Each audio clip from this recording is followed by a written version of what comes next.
Me rritjen e temperaturave është rritur dhe frekuentimi i pishinave dhe bashkë me to edhe infeksionet. Mjekja dermatologe Violeta Dajci thotë se mungesa e higjienës nëpër pishina ka shtuar rastet e irritimit të lëkurës, sidomos tek fëmijët.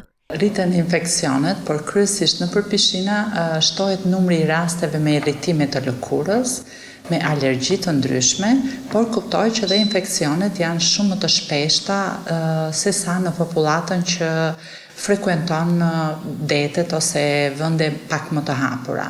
Kjo ndodh për arsye të klorit që ndodhet në ujin e pishinave dhe që është i domosdoshëm, por nga një herë i pak kontrolluar, pra që mund të jetë në sasi më të madhe, duke dashur të disinfektojnë më mirë, nuk hedhin sasinë e duhur. Teksa dermatologët ngrën shqetësimin e infeksioneve të shumta që merren në ato ambiente, ata japin edhe disa këshilla për të shmangur infektimin.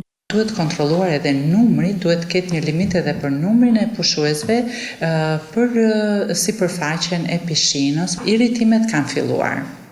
Janë shtuar raste që vinë, sidomos tek fëmijët e vegjël, me irritim të përgjithshëm në të gjithë sipërfaqen e lëkurës, por që për fat të mirë kapen shpejt nga prindrit, sa më të vegjël të jenë fëmijët, aq më shpejt përgjigjet lëkura edhe ndaj irritimeve dhe ndaj ujit të klorit. Që këto irritime dhe këto problematika të mos jenë të shpeshta, apo dhe të mos bëhen problematika, është mirë që të bëhet shpërlarja e trupit pasi del nga uji pishinave.